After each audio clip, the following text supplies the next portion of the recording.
San Juan, apóstol y evangelista. Siglo I. Fiesta. 27 de diciembre. Jesús acababa de abandonar el monte de la tentación, y atravesaba las riberas del Jordán, donde Juan estaba bautizando. Una tarde, el precursor le vio, y con voz en que había un temblor de admiración profunda, dijo: «He aquí el Cordero de Dios». Al oírle, dos de los discípulos que con más entusiasmo habían seguido al Bautista, se separaron de él para ir en pos de Jesús. «¿Qué queréis?», les dijo el maestro. Y ellos preguntaron con timidez: «¿Dónde moras, Rabí?». Y el Rabí, volviéndose hacia ellos, contestó: «Venid y ved». Y fueron, y pasaron con él el resto de aquel día.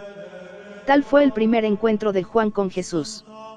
Porque uno de aquellos dos discípulos, el que nos ha dejado este relato lleno de vida y dramatismo, era el mismo Juan, aunque él no lo diga, por la costumbre que tiene de callar su nombre. Juan tenía entonces alrededor de 20 años. Como Andrés, el otro discípulo que había ido detrás de Jesús aquella tarde memorable, era un pescador de la playa de Cafarnaúm, y tenía un hermano, llamado Santiago. Santiago y Juan, hijos del Zebedeo, pescaban juntamente con Simón y Andrés, hijos de Jonás. Asociados en el negocio, vivían unidos también por una estrecha amistad y por el mismo fervor en la práctica de la ley. Con emoción habían visto aparecer al precursor en aquellas riberas donde ellos remendaban sus redes. Le escucharon respetuosamente, recibieron su bautismo con anhelo de purificación, y su escuela les preparó para recibir las enseñanzas de Jesús. La vocación definitiva sucedió algunas semanas después. Caminaba Jesús junto a las aguas del Jordán, cuando vio en una barca al Zebedeo con sus hijos y sus criados. Llamados por el maestro, los dos jóvenes se separaron de su padre, dejaron las redes y se agregaron al grupo que seguía al profeta de Nazaret. Desde entonces, Juan camina al lado de Jesús. Es uno de sus partidarios más ardientes, figura en el número de los 12, goza de las confidencias y de la familiaridad del maestro, y, elegido entre los elegidos, constituye, juntamente con Pedro y su hermano Santiago, una especie de triunvirato dentro del colegio apostólico. Solo ellos acompañan a Jesús en la resurrección de la hija de Jairo, solo ellos permanecen a su lado en la noche terrible de Getsemaní, y a solo ellos se les permite presenciar el prodigio de la transfiguración.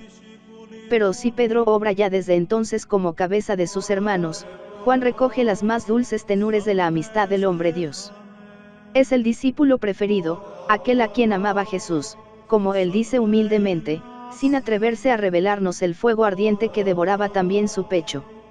Se ha dicho que San Pedro era un amigo de Cristo y San Juan un amigo de Jesús, y esta distinción, al parecer verbal, subraya delicadamente el carácter de las relaciones que cada uno de ellos tiene con nuestro Señor.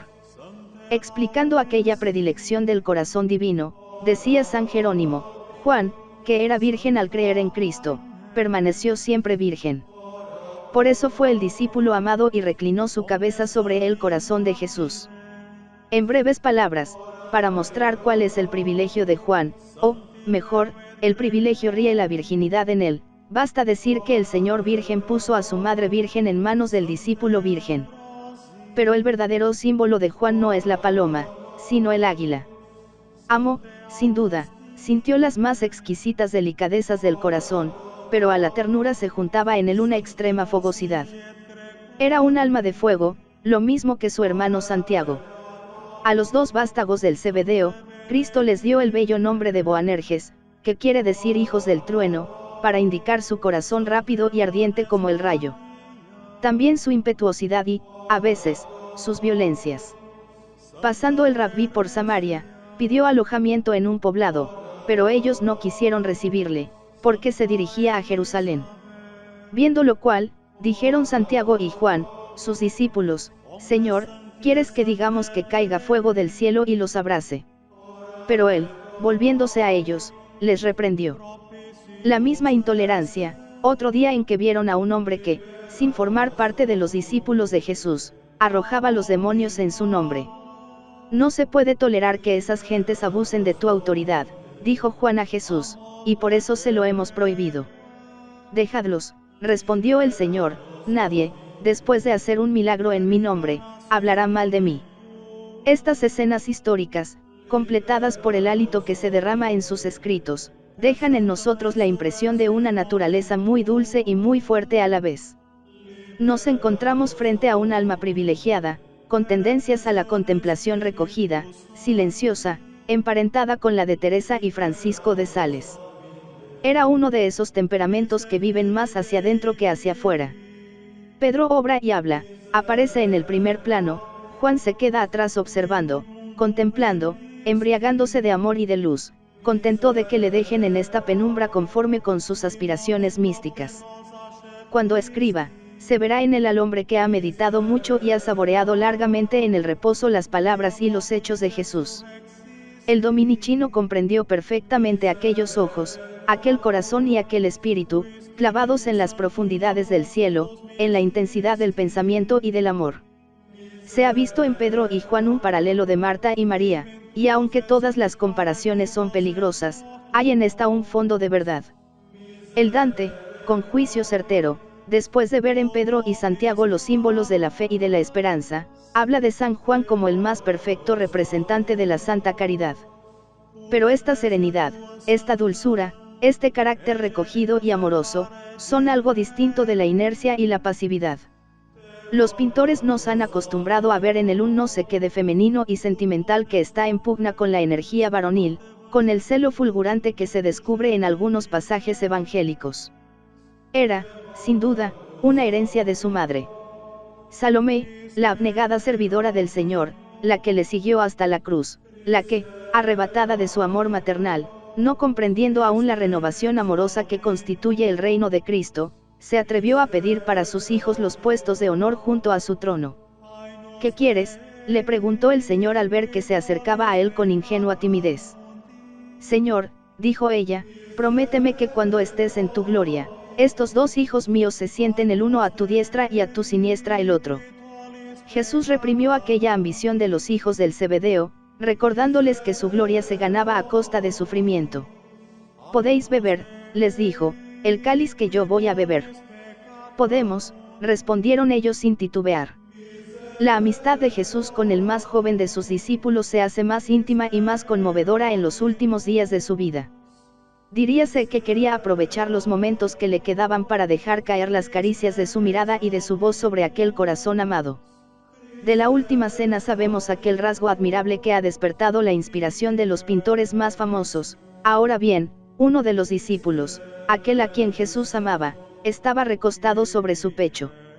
Este es el momento en que Pedro le hizo seña para que preguntase al maestro quién había de ser el traidor.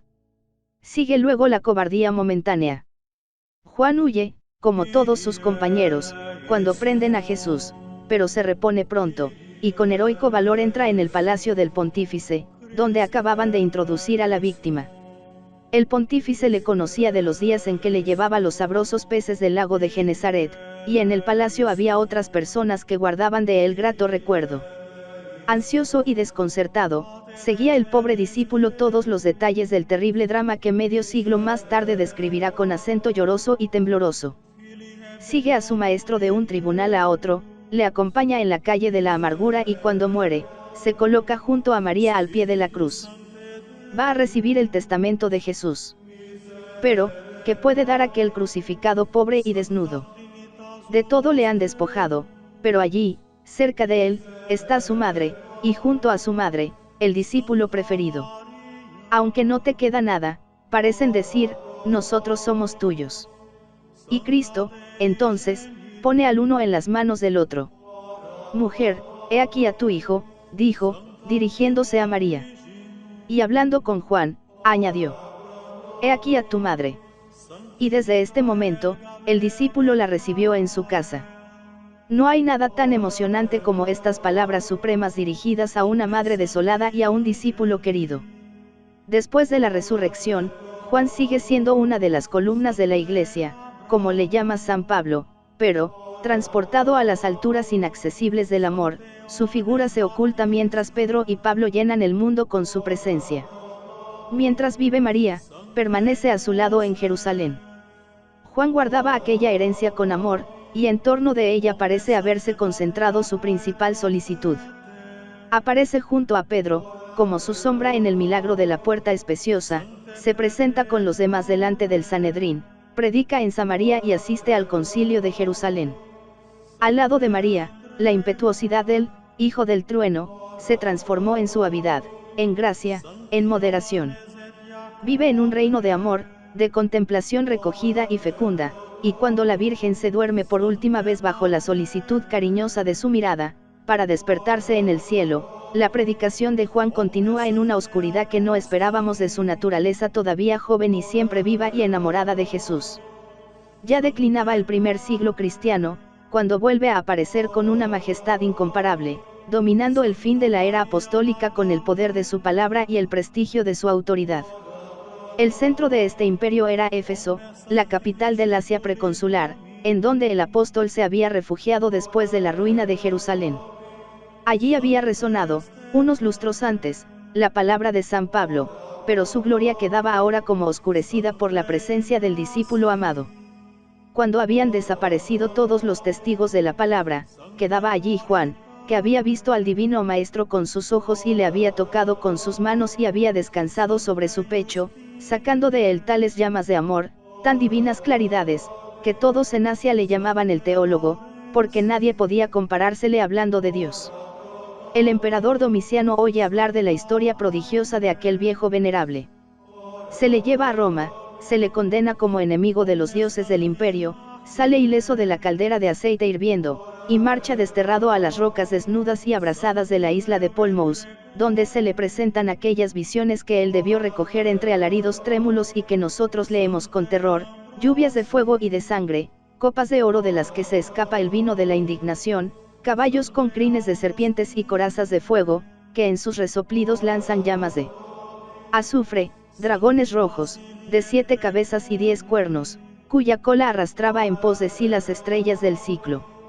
Si el Apocalipsis, el libro de los últimos días, nos refleja uno de los rasgos del carácter de San Juan, otro, al parecer opuesto, le vemos en su Evangelio y en las 3 epístolas. Son obras escritas en su retiro de Éfeso, a donde había vuelto después de la muerte de Domiciano, y donde toda el Asia seguía buscándole como fuente de luz, de verdad y de vida cristiana. A través de todas esas páginas, juntamente con el retrato de Cristo, se descubre el espíritu, el corazón, el genio del discípulo amado, exhalando un perfume maravilloso de ternura y de verdad. No ensalcéis los pensamientos de Platón y de Pitágoras, exclamaba San Juan Crisóstomo. Ellos buscan, Juan B. Desde el principio se apodera de nuestro ser, le levanta sobre la tierra, el cielo y el mar. Se transporta más arriba de los ángeles y de toda criatura, y allí se le presenta la más prodigiosa perspectiva. El horizonte se ensancha, se borra todo límite, lo infinito aparece, y Juan, el amigo de Dios, solo en Dios se detiene. El mismo San Juan declara expresamente el objeto que se propuso al escribir el 4º Evangelio: estas cosas, dice, han sido escritas para que creáis que Jesús es Cristo, el Hijo de Dios. Este dogma fundamental de nuestra fe había encontrado ya numerosos adversarios, al frente de los cuales estaba Cerinto, judío alejandrino, que parecía haber abrazado la fe para interpretarla según sus caprichos. Contra estos falsos profetas, como él los llama, había escrito ya San Juan sus epístolas. No quiere discutir con ellos, y en esto su método difiere del de San Pablo, prefiere abrumarlos con el peso de su autoridad, y frente a sus teorías presentar una exposición breve y categórica de la fe, arrojando nueva luz sobre la figura de Cristo, a fin de que sus lectores participen de la verdadera vida de Cristo. El 4º Evangelio, el más maravilloso de todos los libros religiosos, es, ante todo, una revelación de Cristo. Juan no ha querido escribir una historia. Se sirve de la historia para iluminar la figura de Cristo. Cristo, Hijo de Dios, es el centro de su relato, mejor dicho, de su tesis. En los recuerdos de su ancianidad, el evangelista recoge únicamente aquellos que le sirven para el plan que se ha trazado.